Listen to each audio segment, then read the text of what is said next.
How do we know? Are they giving us the wrong answers? Or are we not asking the right questions? Hey everybody, thank you for being back with us here at The Right Questions. My name is Ashley Ramos and I'm your host as usual. So we have Tom Mccullagh coming on right now. I'm super excited about this interview. And as usual, before we send him in, I'm going to start the ticker on the bottom. Right now, we have managed to gain in the last 2 days, we're up to $345. So we have enough to do the plaque that we get to take out to Philadelphia for the officer. So I'm really excited about that. And we're going to keep going. And there is our ticker, and we are going to bring Tom in. Hey. Hey. How you doing? Great. I'm so glad that you get to be here with us tonight. Tom, you are running for office. Let's hear a little bit about that before we begin the questions. So I'm a candidate for the Illinois State Senate, District 49, which is out of Plainfield, Shorewood, Oswego, Romeoville, Crest Hill, parts of Joliet, parts of Montgomery, parts of Aurora. It's kind of like one of those gerrymandered districts where they go all over the place. But if you're out west suburbs, Plainfield area, if you're state reps Mark Batnick or Natalie Manley, I would be the state senator you're voting for.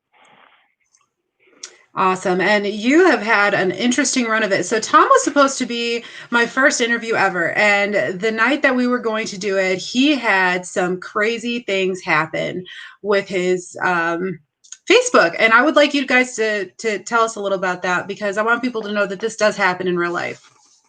Yeah, so I'm in the middle of a race. I'm, what was it, like 14 days out from the election. And then Facebook, without warning, no bans, no nothing, they just took my page down.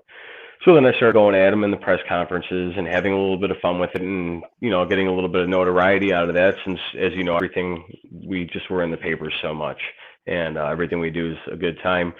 So they said that they called me back. They threatened to say that they would take down my page because I was associated with right-wing gun groups. And they took it down because apparently they wanted to put out a news alert and go at me.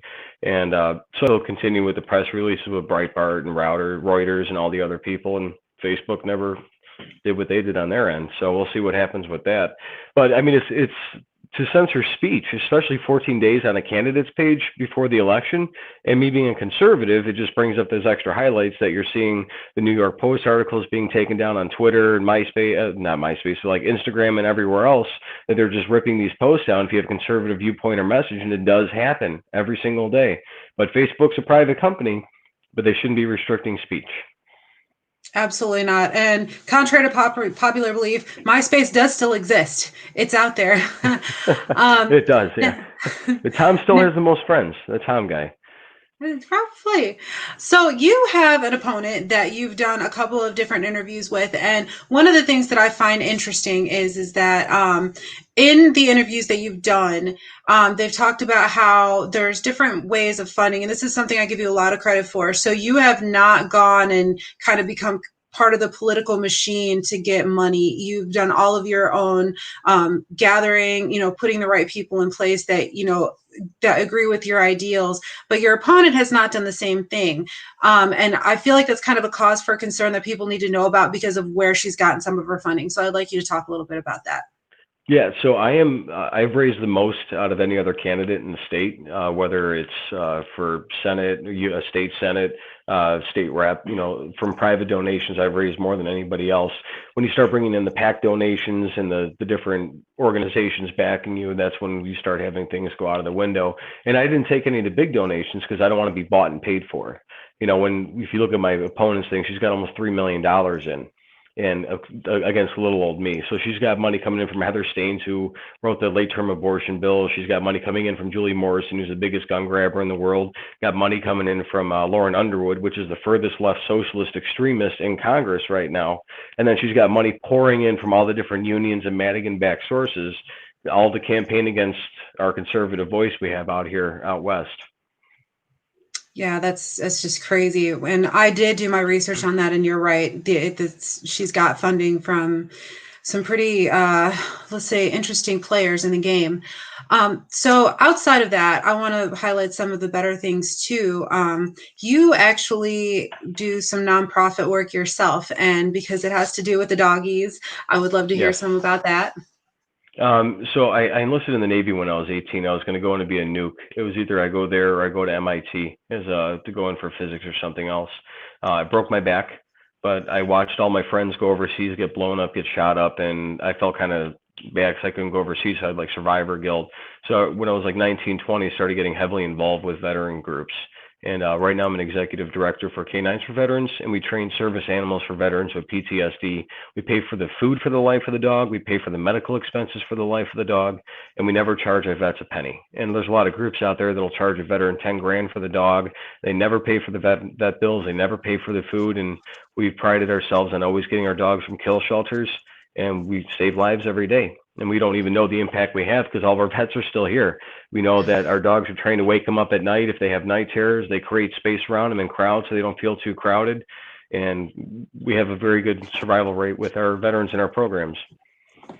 Yes, it's amazing. And Tom, also Backs the Blue, he was one of the first. I owe a lot to Tom because he was one of the first political candidates to really show an interest in helping me start the nonprofit organization that I did. And he's been amazing working with officers. And I want to talk a little bit about policy when it comes to that because it's going to be really important, coming up due to everything that's happening. So there's a lot of people who want legislation to pass. One of them is about mandatory body cams, which protects both the officers and the people that they're interacting with. So would that be policy that you could get behind? Yeah, absolutely. So Illinois has a policy where every department inside the state has to have body camera use. Now, every year the state's supposed to set aside money for that, but Mike Madigan and his cronies, they keep pulling money out of that fund and severely underfunding it to where you've got many police departments across the state that just still don't have body cameras because the state is supposed to pay for it and they never do. So it's just more so making that the funding is there and then the implementation is through for the departments as well. And I 100% agree with that because I think both sides of the story need to be told from the officer's point of view as well as from the criminal. Because there might be a few instances where people do something wrong and maybe the cop was at fault for it. So it's there to protect the people as well as a law enforcement officer. And I think we have a media problem inside of this country, not a cop problem. So I want that body cam on every single officer out there to show both sides of the story. And so that way the media doesn't take a quarter of a second clip and spin it off and cause riots and buildings to be burned down. Then have our governor saying it's peaceful protest when you're watching half your city burn to the ground. And then you got Lightfoot as a joke.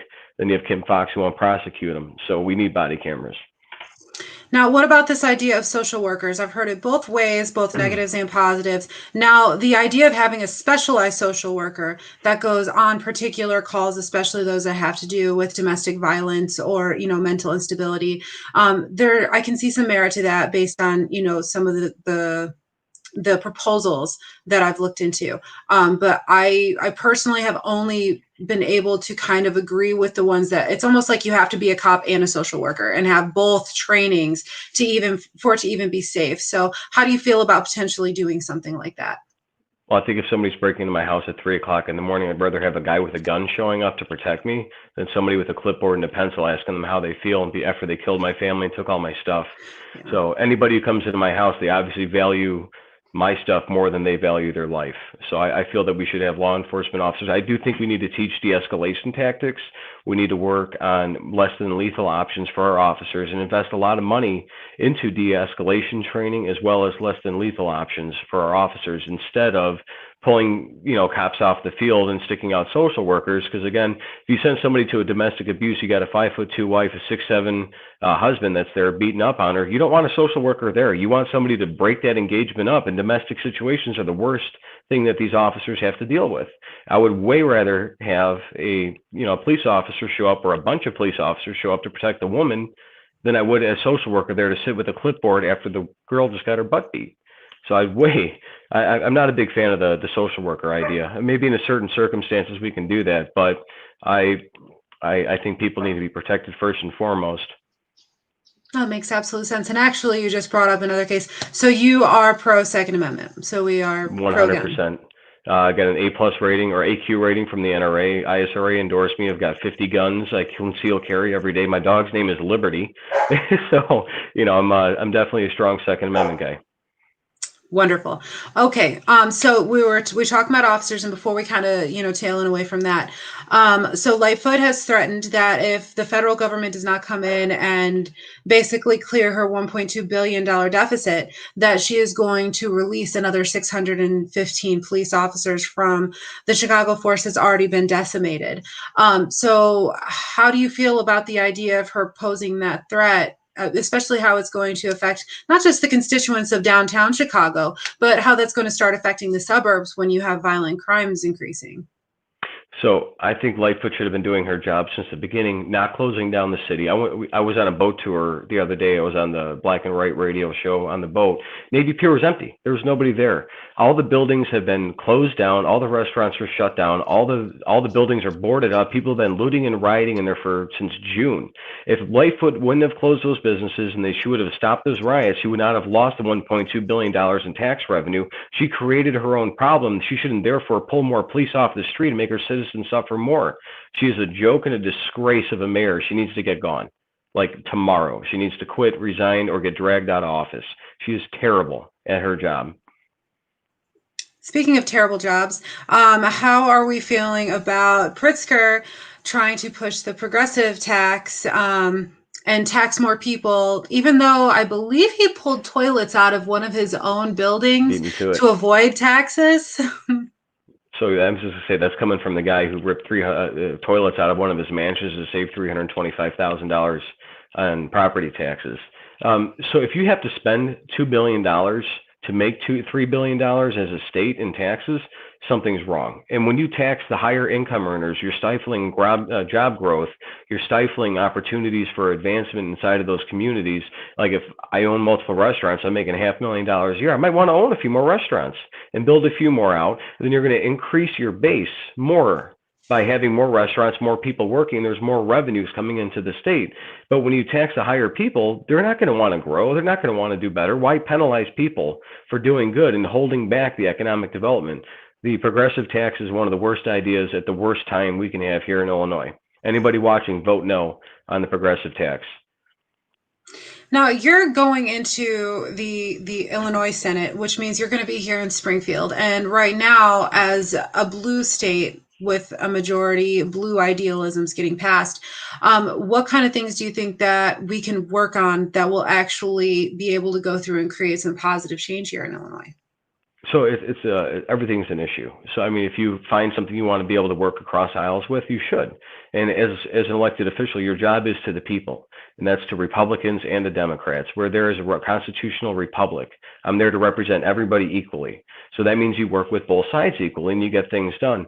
And last year we were trying to get a bill passed for canines or veterans. It's the license plate bill, to get the stickers put on the license plate so we can get people, as they buy them, the money goes to organizations that help PTSD, sexual trauma victims, so on and so forth. We're trying to get the bill written and passed, and nobody would sponsor it. So I'm sort of calling Democrats. I'm like, hey, can you sponsor the bill? No. Okay. Can you spell your last name just because I want to put it in the newspaper? You don't support law enforcement, dogs, or veterans. Next thing you know, 45 days later, it's passed and it's a law. It took effect last January. So, I mean, it's always a way to work with people and get things done. But anybody who's in elected office, they have to understand that your job is to both Democrats and Republicans, because we live in a republic, not a democracy. Excellent. I'm so glad to hear that you got that passed. I actually didn't know that until right now. So that's awesome to know. Always working. And so talking about veterans and you know, the health assistance aspect of it, ACA is still a part of our system. Hopefully we can find something that's going to be more universally adoptive at some point. But how are you feeling about legislation that could potentially be brought up or struck down when it comes to healthcare? Where would you stand on those prospects? So first and foremost, they got to protect pre-existing health conditions. You know, that's something that should never have been an issue in the first place, because it just makes no sense to me. But as far as healthcare goes, and that, it's definitely a federal issue, not a state issue. So I can scream and yell all I want. I wouldn't be able to dictate or change the course for the federal people.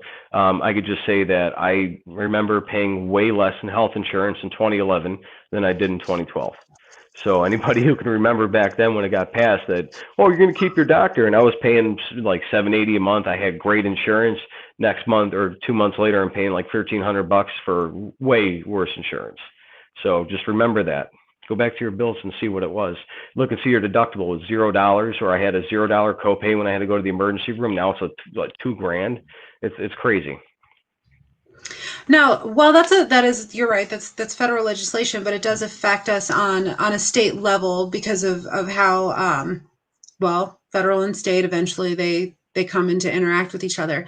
And one of the things that does affect is how those things are available to certain, I can't even say citizens of the country, but it's definitely a big discussion is how we would deal with people who are not full citizens who are receiving benefits, and legislation is coming to that federally, and it will affect the books of our state as well.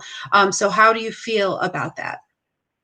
As far as non-citizens getting health insurance, Or I I would don't. actually say public assistance in general.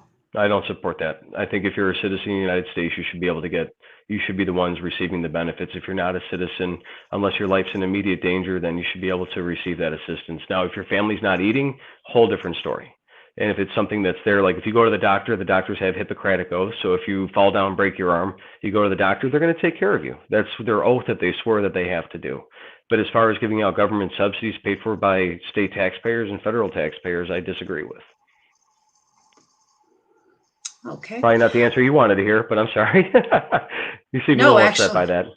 no, actually, that I wasn't upset at all. To be honest, one of the things that I was thinking about as we were talking about this is something that somebody else said, not you. I 110% agree with what you just said. But I had someone make a reference to me that I'm only saying that I only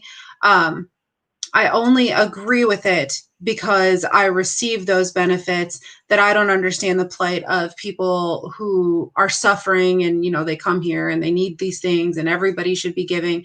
But my problem with that is that most people, when they say that, because I look pretty well like a white girl, that I'm only a third generation out. My family came here legally from Mexico, from Mexico.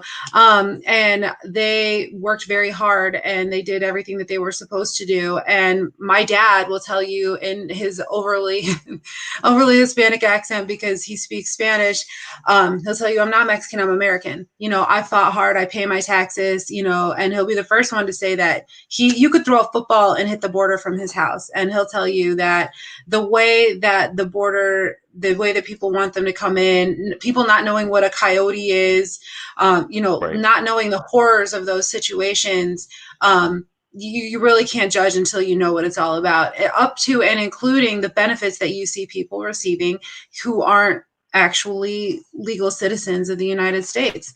But I would like to say one of the statistics that I looked up that I find very promising is 67% of the Hispanic population is now natural born. We are not just, needing Democrats to save us because we all just swam over the Rio. Most of us are from here and speak English very well and are educated. So I find that comforting. But no, it wasn't what you said at all. It was just kind of like thinking as you were talking. I kind of left a sour taste in my mouth. My wife's parents are first generation. They all immigrated here from Poland. They came over. My wife, she's first generation. I mean, literally, they immigrated to the United States. They all had to wait. They got their green cards like 15 years ago. They waited 20 years to get their green card or their full citizenship. It was like a couple of years ago. I mean, there's a process. And my great grandma, she came over. She sat on Ellis Island until she can pay and she can pass her literacy test from got half the family's from Sicily, the other half's from Ireland. So it's one of those. I got one of those weird bloodlines down the middle. I got the black hair as an Italian guy and white skin from potato boats. So it's all right. Yep, I feel you on that. My mom is white, my dad is Mexican, so I'm right there with you. I got all the different things going on. But it is good to know that there's people like our families that have been here from different generations, experienced different things. I had Sargis on last night, and he immigrated here, and he's accomplished amazing things. He was in the military, He's done just great like things. you were. He's Yes. a great guy. And to be honest, if it were legal for him to be president, I would vote for him because I just think he's awesome. But back to you. because this is supposed to be your interview, and here I go off talking. So one of the last things that I really want to talk about is you have been a proponent of personal choice, understanding that, the constituents of the state, we're not dumb. We can be responsible for, the decisions that we make. So you have been pro opening the schools and personal choice on mask. And I would like to hear your thoughts on how we should be reopening the schools. So I believe in personal liberty. So I think that it should be up to the parents' choice. If they feel that their child or student is well enough to go to school, they should go to school. I grew up with a single income household. I mean, if my mom wasn't working right now, she had to stay at home and remote learn for me, my twin sister, my little brother, we never would have had a house. I worry about all the people losing incomes, losing jobs, losing their houses, their savings, everything, because the schools won't open, because that was the only daycare that they could afford to have their children go to. The private schools are open right now. So what's the difference between private schools and public schools is the teacher unions. The teacher unions are saying, well, it's not safe enough for our teachers to go to school, but in the same time, it's okay for people to go pump gas, to work at Walmart, to work at all those other places, but they won't send the teachers into school when people are losing their livelihoods. I'm a very strong proponent for people to do in-person learning if they feel capable. If their son or daughter has cancer or they have diabetes or something where that they can't go to school, then they should have the remote learning option for them. Same thing with the vaccinations, the same thing with going to school, wearing masks. I think we're all adults and we should be treated like adults. We're being treated like children and dictated to and directed what to do and not being left to our own devices. We understand that the virus is real. People are dying. People are getting sick. But if you want to go in public and you want to go shopping, they shouldn't be closing restaurants down. They should be open. People have the choice. And like even with my customers for my business, we should have the option to go out there and take care of ourselves. I spent years and years building all the customer bases and working as hard as I have. And the same thing with all the restaurants and small businesses in the area that are being shut down without due process. And we're America. We believe in due process inside of this country. And the governor's just completely thrown that out the window. And I think he's going to have a day of reckoning with the feds or lawsuits or something where they arrest him, take him out of office, go back, and he can be held personally liable. There's a lot of lawsuits going on. So, I mean, that's my opinion on it. And I'm not a doctor, but I feel that people should have the choice to do what they want to do. And our tax money is paying for these schools to not be open. I think that people should get their money back if the people aren't going to school, period. Now, when it comes to choice in education, there's another aspect of that has become a concern with many parents. Now, when they started the remote learning, there were certain teachers who came out and said they didn't want parents watching the Zoom to see what their children were learning. And then we had on the news where there was a young man who just happened to say that, he respected and admired President Trump, and he was actually kicked off of his Zoom. So he was denied his education simply for respecting our president. Now, there have been parents who have said that whether it was Zoom learning or in-person learning, they want access to the curriculums and the choice as to whether their children are learning what is in those curriculums. So do you feel that would be appropriate? I think the only time when you try to have people not pay attention to what you're doing is when you're trying to hide something. So we've got teachers in New Jersey that were kicking parents off those Zoom calls because they were trying to teach their kids how to be gay and how to do all these things that the parents may or may not have agreed with. Now, whether or not it's still a parent's choice whether kids should learn or should not be learning, or they're getting told Communist Manifesto, they're getting taught all sorts of different things that the parents wouldn't agree with, so they don't want their parents to pay attention to it. I mean, schools nowadays are more like indoctrination camps than anything else. If you look at my opponent, she's been doing all sorts of that crazy stuff too. She waited until she got her endorsements before she went psychotically left. So I wonder what she's teaching her students in school. And last week she voted to close down classrooms. And then today we got copies of the email that the American Federation of Teachers sent out looking for 200 of those teachers who are sitting at home to go back out getting paid $15 an hour to go out and campaign for the person who just voted for all them to stay at home. And the parents took the parents' choice away. It's like the hypocrisy is insane. What they're trying to do to our kids is crazy. And even if you look at the Ivy League schools, you can't even have a conservative voice at any of the Ivy League schools you're paying $500,000 a year to go to because you're a nut job, you're crazy. And then because you feel socially, put off that you don't want to go to school there, or you shut up, you accept it, and you change. It's indoctrination camps. And I think that when those teachers are telling the parents they can't be on the Zoom, they can't know the curriculum, they can't know what their students are doing, is when they're hiding something. And anybody watching this, if that's happening locally, go run for a school board. You don't have to have credentials. Just go run, get voted on, and then you can vote on that curriculum. You can vote on your tax levies. Most of your taxes come from, sorry, they come from school boards and park districts. Your local 2 boards that nobody ever thinks about running for are where most of your taxing comes from. Go run for that. Get in there. Get involved in your children's curriculum. Get involved in the local process, because that's what the Democrats have been doing for years. Across the country, they go on the lowest races where nobody ever pays attention to because they happen in March. They call them consolidated elections that nobody's paying attention to. No money ever goes into it, but all the Democrats do that. They take over, increase taxes, change the curriculum, change the policy, change a new principal, new teachers, only bring in the crazy lefties. And that's how they take this country over. It's the same way that they talked about doing from Weather Underground in the 60s and 70s. Wow. I had no idea that school boards even had that kind of It's like control. 65% of your personal taxes come from that. So your property taxes are determined by school boards and park districts, because that's where all the levy increase comes from. Whew. Well, so if you're pissed off at taxes, go run for school board. That's where most of it comes from. That is good to know. Well, I feel educated. Right. So we've talked about blue. We've talked about legislation. We've talked about healthcare, education. You have given some wonderful insight as to where you stand on these. We've talked about we're pro Second Amendment. The last thing that I want to kind of talk to you about, because you've been part of this and you've experienced it, is when it comes to the social unrest that we have seen this year.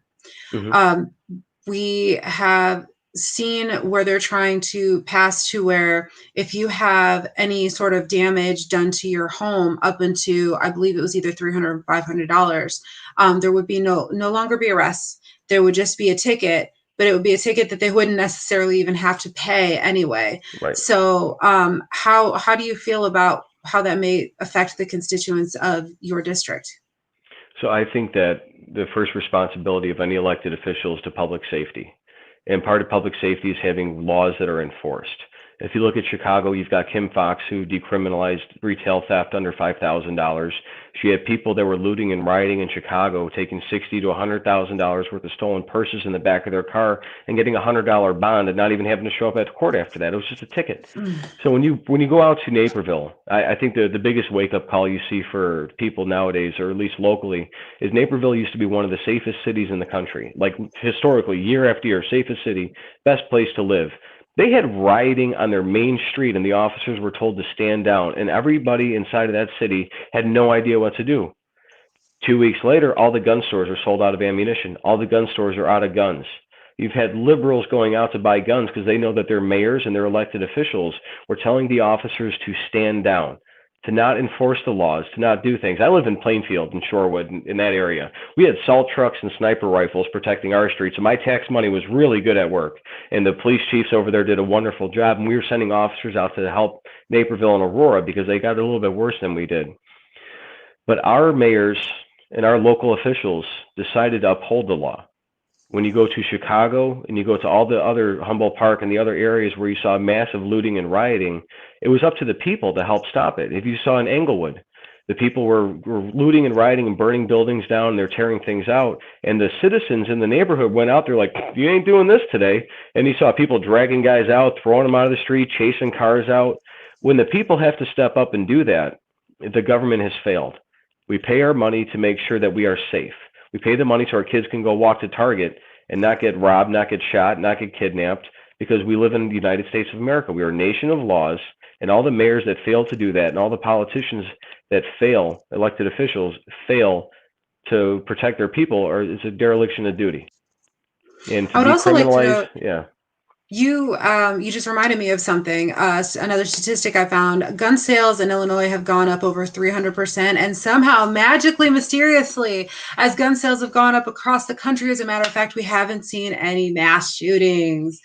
That should tell you something. I agree. Yes. And we had one shooting in Aurora, it was a couple of years ago, where the person fell through the cracks on the FOID card. So they said he was a FOID card holder and he had a gun and he shot up a place. The state police screwed up. They never took back the guy's FOIA card. And so they've actually done a lot better of a job finding people who've gotten felonies while having a FOIA card. They've stepped up and they've done their job. But what they did do was all the people who applied for FOIA cards back in March are still waiting for them because they defunded the millions of dollars from the FOIA card system and they screwed that over pretty good. So screw you guys. You need to get your act together. But yeah, go out and buy a gun. It's one of the best things you can do as an American. That's what keeps our country safe. Absolutely. So for anybody in your district, and for the rest of Illinois, because we absolutely want to be able to support you too, what would you like them to know, or what would you like to say as Tom Mccullagh? As Tom Mccullagh. So if you go out there and you want to support local candidates right now, we've got 6 days to an election. Like, comment, share the politician's post. Find somebody close to you that supports your values, that represents your values. You're going to piss a few friends off, and that's great. Make those conversations, have fun with it, and share those posts. Support your local people. That's the only way we're going to get our state back. That's the only way you're going to change things where you're at, wherever you're at in the country, is by sharing and being vocal, educating people around you. And if you live in Illinois, we always think our vote doesn't count because we're living in Illinois. It's always a Democrat, controlled area. As soon as you get south of I-80, it's cornbread and apple pie. It's Republican country. And we were a red state once. We could be a red state again if we start getting vocal and getting organized and doing the things. Your vote matters. And if you're thinking, I'm not going to vote because the president don't matter, think of the local races. Think of guys like me. Think about your county board guys who control where your taxes come from, who control gun restrictions, who control all the things that you find it extremely relevant to you immediately inside of your area. Go vote for those people. That's where it matters. And that's how we build our system back up. And just get out and do it. I hate people talking. Let's go out and do it. Sounds like a plan. Thank you so much, Tom, for being on with us tonight. And we've got the comments running. So if we have anything, anybody wants any more information, I'll definitely be sending them your way. And thank you, everybody, for being on The Right Questions. Have a great night. Thank you.